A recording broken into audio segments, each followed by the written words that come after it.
Hello, and thank you for joining us on this fine Wednesday. Today is the 6th event in our New Name, Same Flaws series. Defending Rights and Dissent is holding this series of events to talk about Biden's counterterrorism plan, how it resurrects war and terror guesswork and profiling, how it creates suspect communities, how it stifles dissent, and today, why it will fail to make a dent against white supremacist violence. I'm Cody Bloomfield, and I'm with Defending Rights and Dissent.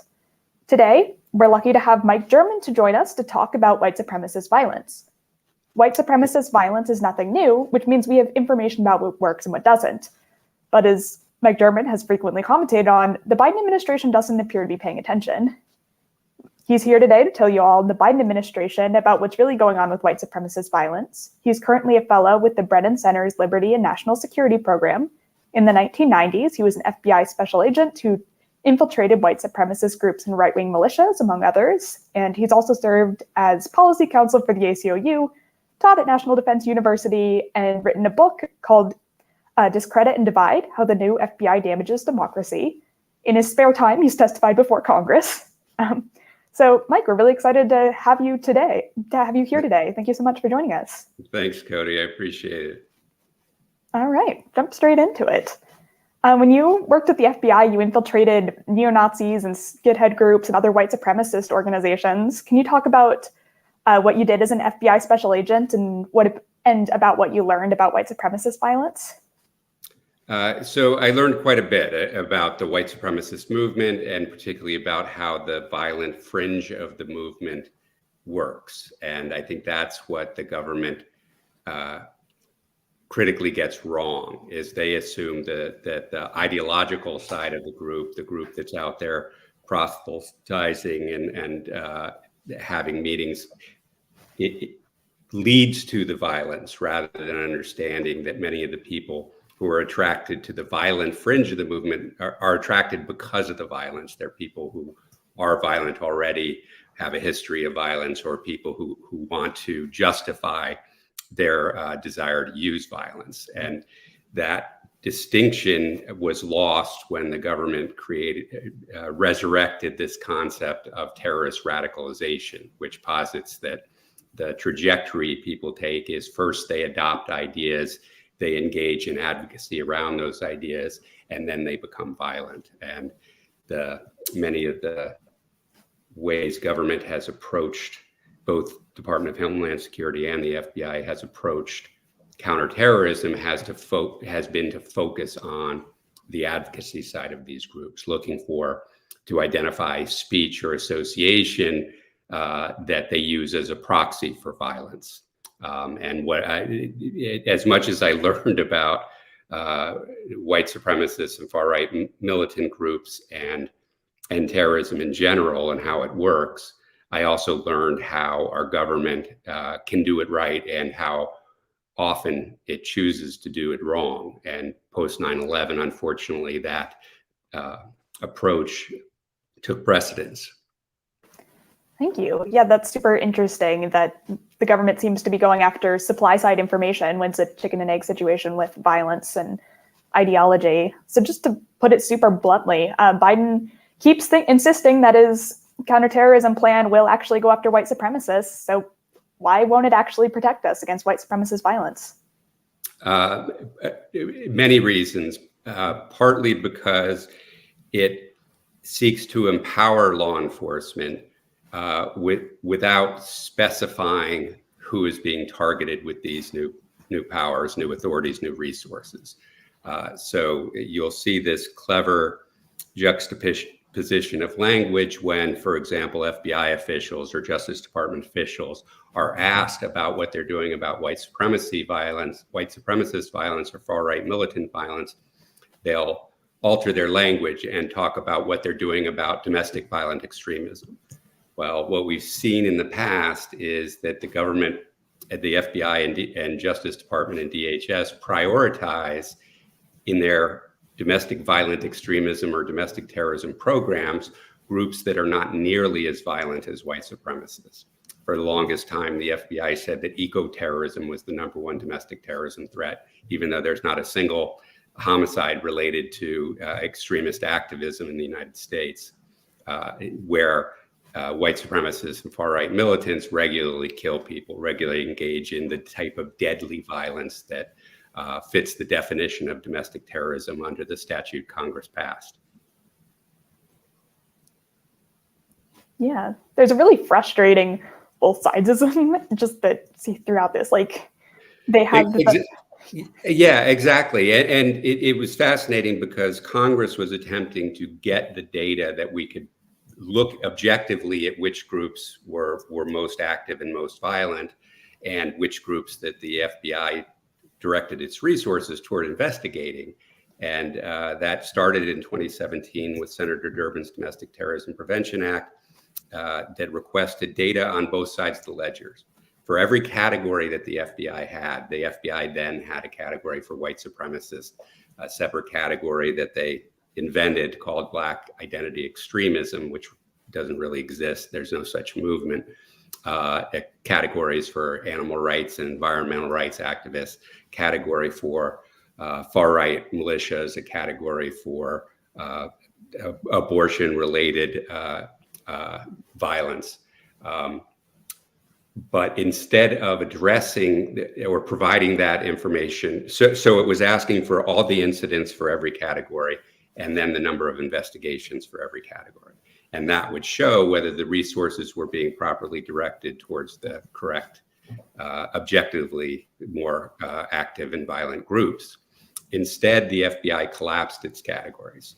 So now it has a category called racially motivated violent extremists that includes white supremacists, but also includes what they had previously called Black identity extremists. So often when they're asked about what they're doing about white supremacists or how they judge the threat from white supremacists, they'll use that term racially motivated violent extremists, but that's not exclusive to white supremacists. And when you look at the strategy the Biden administration produced, they're often tripping over this language because they'll have to specify at points that we're talking about the white supremacists among the racially motivated violent extremists. And clearly that language was designed to obscure rather than clarify how the FBI is viewing these threats. Similarly, they collapsed far-right militia groups and sovereign citizens, which often do engage in deadly violence, with anarchists, which rarely, if ever, do, at least since the 1920s. And so it's this same effort to obscure the data that Congress was seeking. And when that report was finally produced, that was required under the National Defense Authorization Act of 2020, it was produced a year late, but it made clear that the FBI does not collect data about incidents. It just arbitrarily chooses whatever incidents it wants to count and ignores the ones it doesn't want to count, and doesn't have an objective count of how many people white supremacists kill every year. Yeah, you and some other folks in the Brennan Center had an excellent op-ed either yesterday or this morning about how our counterterrorism policy just seems to in no way align with the data about the actual magnitude of threats. And so everybody should check that out. Right. And something as simple as how many people do white supremacists kill every year? You know, the FBI collects and reports to Congress every year the number of bank robberies that occur. And that includes fine detail, whether a weapon was used, if so, what kind of weapon, how the person got into the bank, how much they received in the robbery. And yet it doesn't collect, even though counterterrorism is the #1 priority, according to the FBI, it doesn't know how many people white supremacists kill. And part of that is, again, because of these labels. You know, if a white supremacist goes out and kills somebody, the FBI could call that an act of domestic terrorism. It would fit under the statutory definition. But more often, it would treat that as a civil rights violation. And the Justice Department policy for civil rights violations is to defer hate crime investigations to state and local law enforcement, even though we know that the majority of state and local law enforcement organizations don't report that hate crimes occur within their jurisdictions. Several states don't have hate crime laws. Many states don't use the hate crime laws effectively that do exist in the state system. So this deferral policy defers those crimes into a black hole. Similarly, the FBI often would characterize, or the Justice Department more broadly, would characterize white supremacist violence as violent crime. So there are actually a number of white supremacists, and these are effective investigations where white supremacists are treated as gangs and investigated by violent crimes task forces rather than by joint terrorism task forces. And again, this is a way of suppressing the true impact of white supremacist violence on our society by just labeling it something different. And to be clear, those violent crimes task force investigations are very effective. They often will wrap up 20, 30, 50 more people at a time who are engaged in violent crimes out in society, right? They often call these groups prison gangs, and some of them do have a presence in prison, but most of the crime they're looking at over the last 15 years at least has occurred outside of prison. So, again, these labels have a big impact on what gets counted and what doesn't. And part of what happens is the FBI is able to suppress the number of domestic terrorism incidents by just labeling white supremacist violence something else. Yeah, it seems like there's an enormous amount of bureaucratic obfuscation happening. I did want to ask, you left the FBI in 2004 over civil liberties concerns, and since then you've been a vocal advocate for changing counterterrorism priorities and using more evidence-driven counterterrorism methods. So I was wondering what you saw as a special agent or what you learned about the FBI that led you to raise these alarm bells, and how you got into doing more civil liberties advocacy work. So I was assigned to my first terrorism investigation, domestic terrorism investigation in 1992. And I wasn't given a lot of intelligence that the FBI had either about white supremacist violence in particular or about terrorism in general. So a lot of my research was looking at academic papers, looking at think tank papers, trying to understand this milieu I was going into, so I could be better prepared. And what I found was that the terrorism research was highly politicized, and going back to the early part of this 21st century, when the FBI was first being created, they used these theories around terrorist radicalization. Then didn't use the term terrorists, but subversives or other types of language. But this idea that it was the radicals that were the problem, not the people actually doing bombings, shootings, maimings, but rather the people who were spreading what the government called radical ideas. That radicals division of the FBI was run by a Justice Department bureaucrat named J. Edgar Hoover, who cut his teeth on abusive government tactics like the Palmer raids that were then repudiated, and the FBI was directed to focus back on criminal justice issues, focus on where there's crime. There's no type of terrorism that isn't a crime. So that would fit fine. And of course, the radicalization concept was brought up again in the 1950s and 60s to target communists, socialists, and eventually civil rights activists, anti-war activists, and others who simply had expressed ideas that J. Edgar Hoover didn't like. So after 9/11, when this concept of radicalization was resurrected, I knew the abuses that type of language led to in the first place, but also with the knowledge I learned from working these cases is that focusing on the evidence of criminality led to more effective outcomes. In other words, when I was undercover with Nazi skinheads, everybody was saying something I didn't like, something that I thought was scary, something that if it was brought to its logical conclusion would be very dangerous for American society. But the discipline of having to sit down with a piece of paper and write the evidence for every person I wanted to investigate helped me focus my investigations properly on people who are actually doing harm.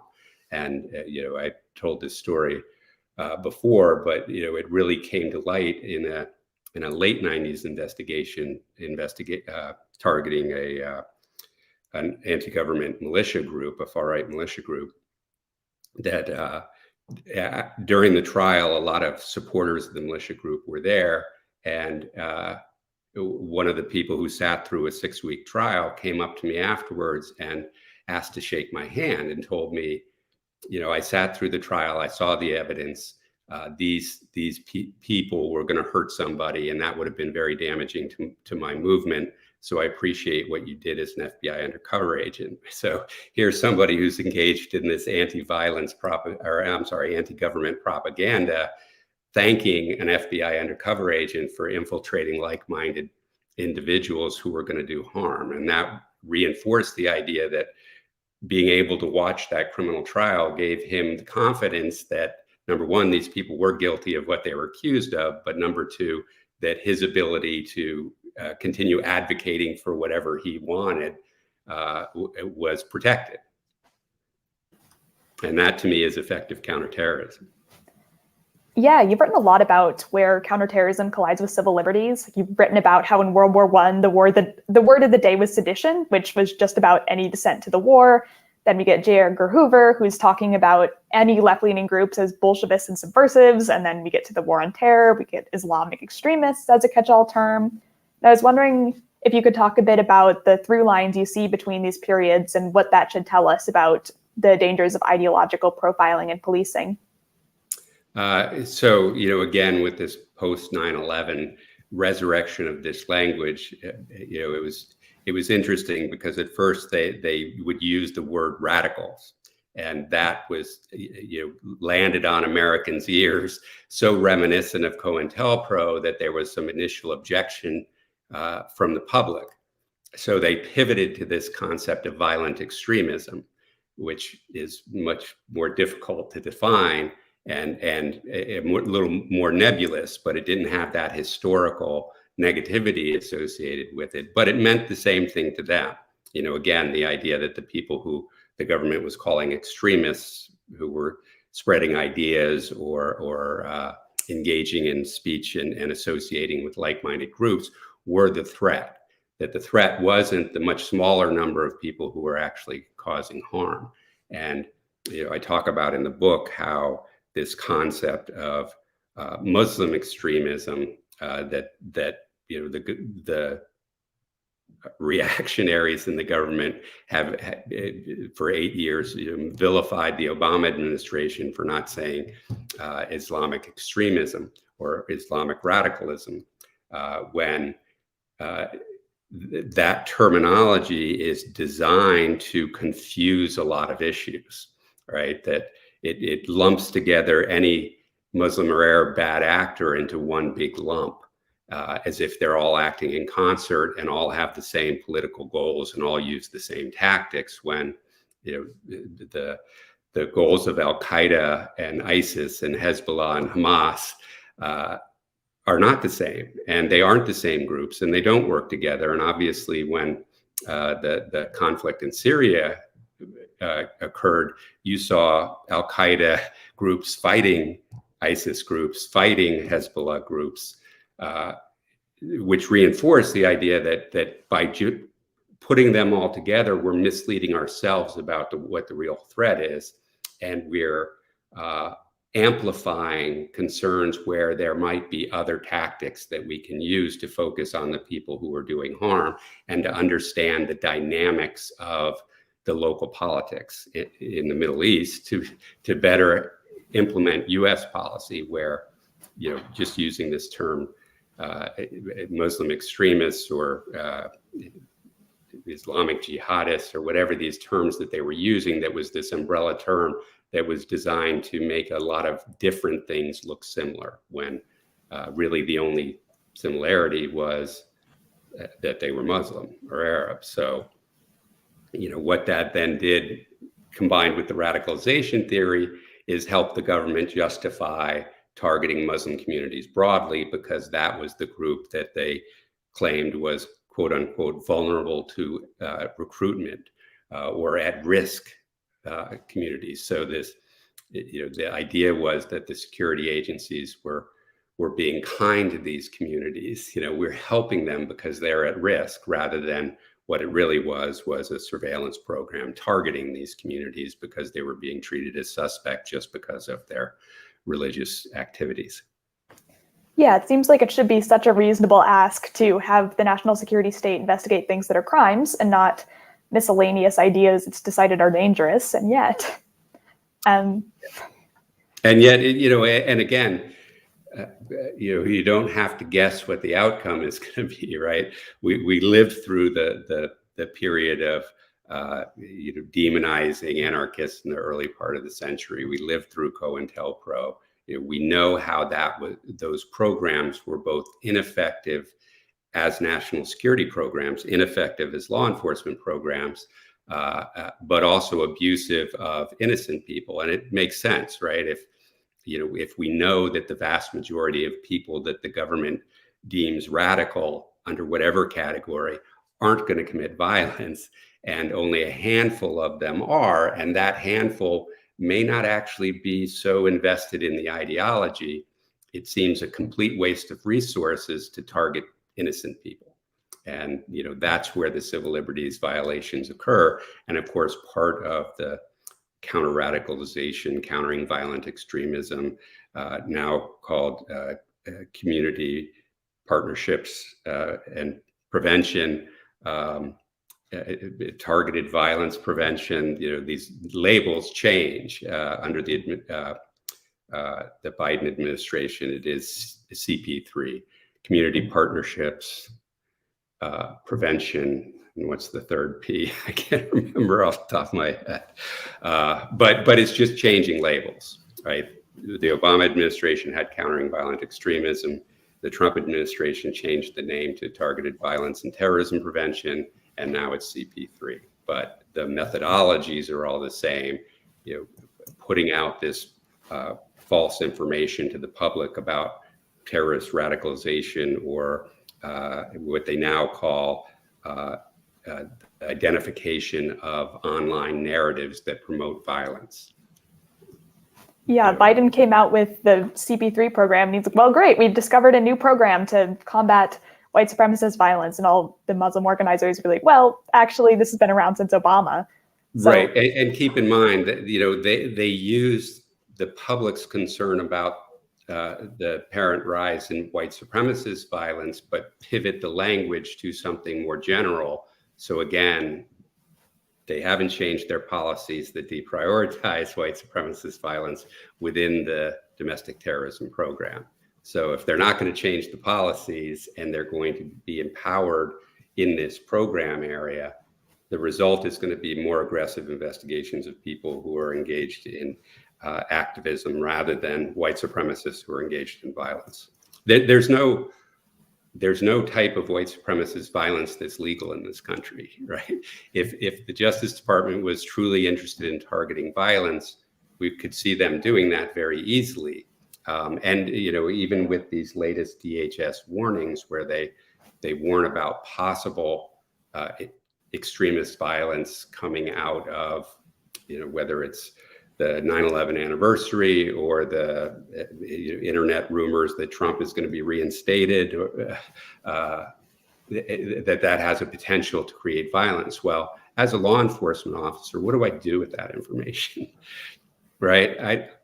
I can't take a step or not take a step in any direction. All I know is to be afraid, and particularly to be afraid of social media, when what we see is far right and white supremacist violence on the street of Los Angeles last weekend, committed in public, well covered by local journalists, public violence committed by far right militants in Portland the previous weekend, where there's virtually no law enforcement presence interrupting this violence, and very little follow-up by the federal government to do anything about it, even though many of these actors travel across state lines to commit this violence and organize across state lines. So it implicates federal jurisdiction, and yet you don't see the FBI really recognizing this. And in Portland, it involves people who are actually under charges in the Capitol attack. So they don't seem to be connecting the dots,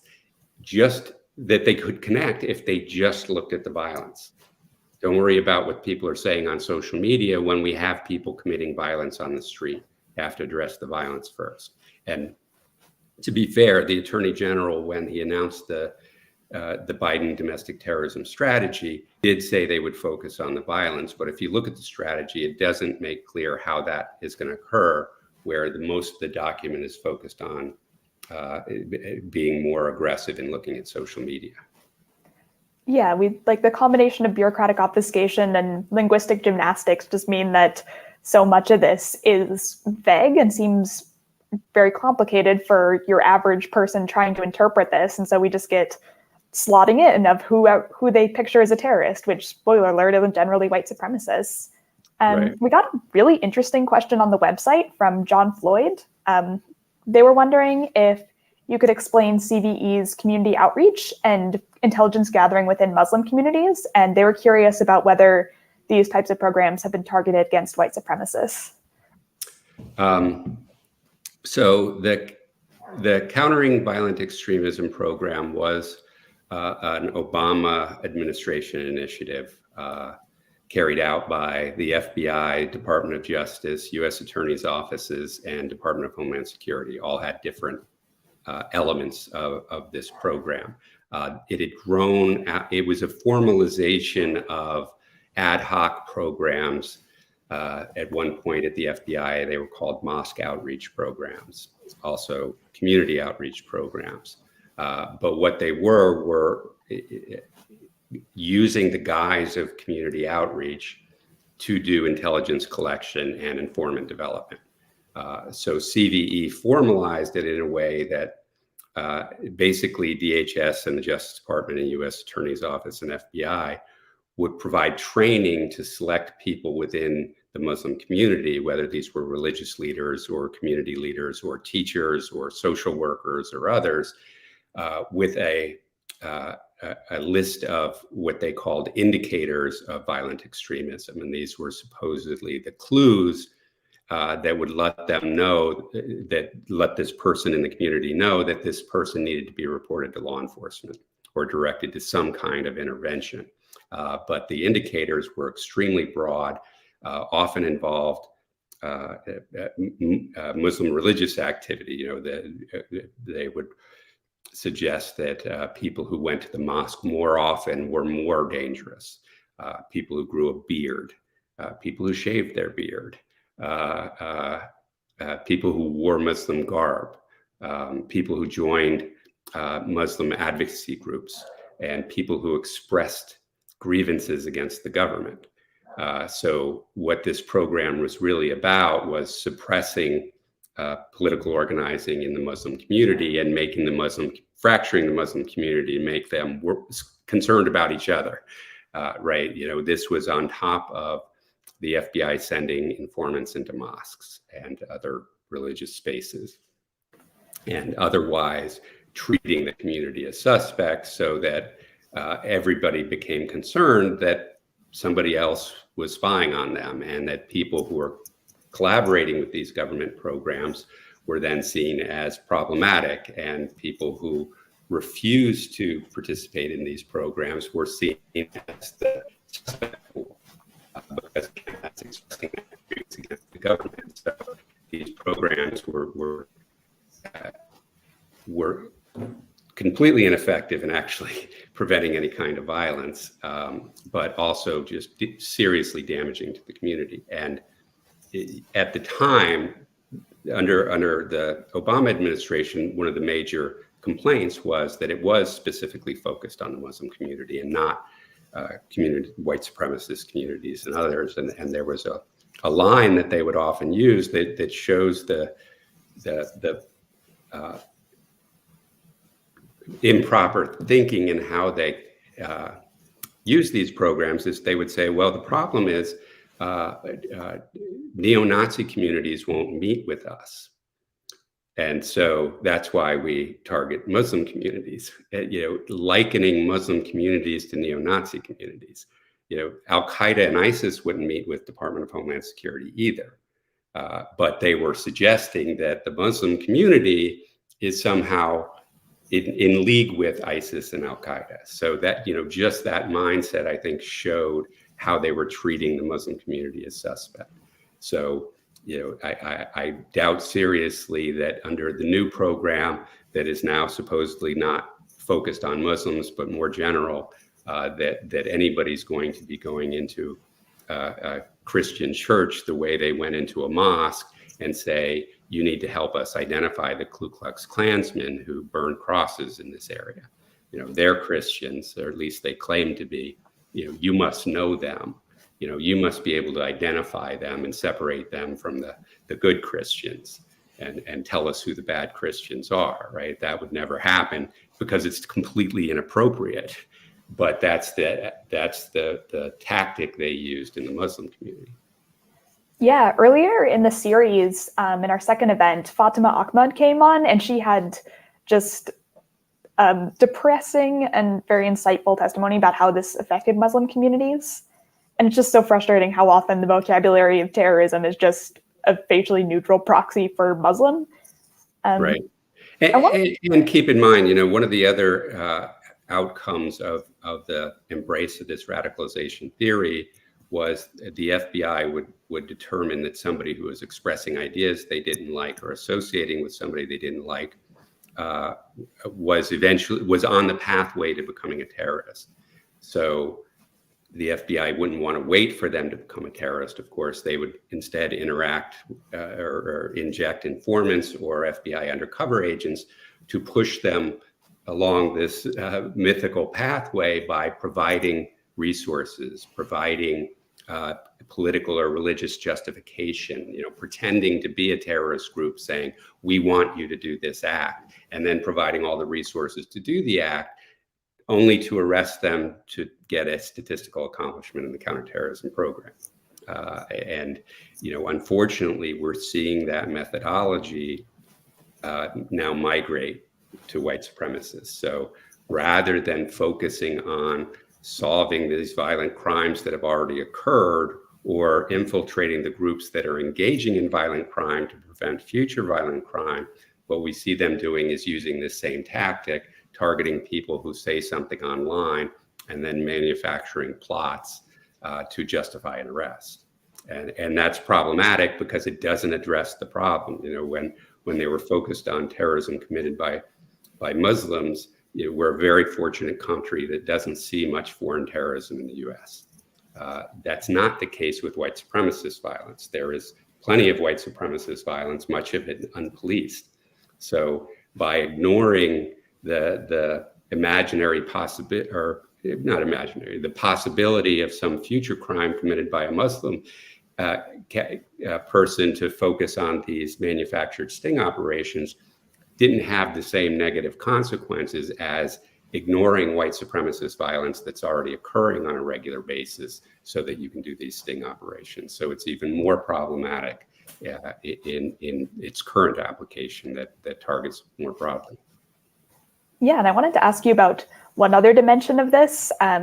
You've written about how white supremacists and white supremacy in law enforcement make the problem more difficult to address, and about how that affects who we think of as terrorists. You wrote in 2018 that white supremacists and their sympathizers are no longer in the shadows, they're running for office. I was wondering if you could talk about how white supremacists in law enforcement and white supremacy more generally in law enforcement affect how what's prioritized in terrorism investigations and where those priorities are set. So I wrote a report on this called Hidden in Plain Sight: Racism, White Supremacy, and Far-Right Militancy in Law Enforcement that was published in September of 2020. And Congress held a hearing on it. Representative Jamie Raskin of the House Oversight Committee held a hearing on the topic of white supremacy in law enforcement using, as my report highlighted, 2 FBI reports that internally warned agents to be careful about their domestic terrorism investigations of white supremacists, because there was sympathy within law enforcement and an affiliation within law enforcement. So they should alter their tactics to not share as much information with local law enforcement as they would in a normal terrorism case.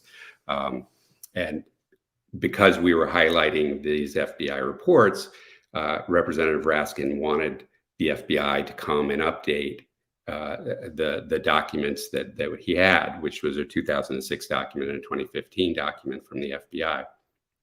Instead, the FBI disavowed the documents, disavowed the intelligence that had been collected, and refused to testify.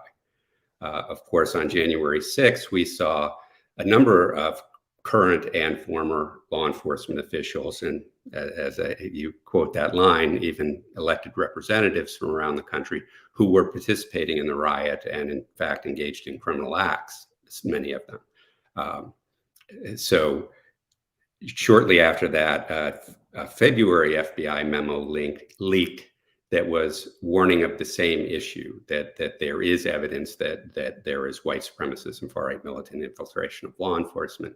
So this, I think, it catalyzes what the problem is. There are agents on the street gathering intelligence from their investigations and reporting that up, just the same way that an analyst in Norfolk reported about social media. But, these people are talking about actual violence and actual threats to the community. It's fascinating that the FBI policy directs FBI agents to change their investigative tactics in counterterrorism cases because of this problem, but they don't have a strategy for how to protect the public from white supremacists and far-right militants in law enforcement.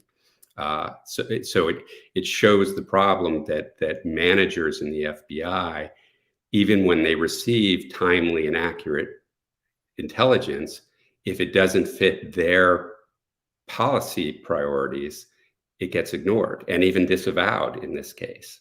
So that's really the problem that Congress needs to solve. And, we need to quit talking about increasing the FBI's authorities after the latest changes to the FBI's authorities in 2008. It's hard to imagine how the FBI could have more authority than it already has. We have to focus on how the FBI is using those authorities and why they are targeting some groups and not others, and why management decisions are made, and why intelligence that is accurate and truthful is ignored by managers. Yeah, it's a frustrating problem where a lot of the government seems to be treating white supremacy as a bad apples problem when it's the air we breathe. And when bias and racism just collide straight into speculative counterterrorism, then that tramples over civil liberties. And keep in mind, the Trump administration, and not just President Trump, but Attorney General Barr as well, were very aggressive in pushing the counterterrorism apparatus not to look at white supremacists and in fact to ignore white supremacists. And there's a DHS whistleblower that evidences that directly, but instead to focus on this nebulous concept of anti-fascism, that anti-fascism is the problem when the amount of deadly violence coming from any anti-racist or Black Lives Matter or anti-fascist protest is much less significant than the deadly violence coming out of the white supremacist far-right militant movements. All right. Thank you so much for joining us to talk about white supremacist violence, what works to address it with Dissent, and where Biden's counterterrorism strategy falls in that continuum. Thanks everybody who tuned in, and thank you so much, Mike German. Thanks for having me.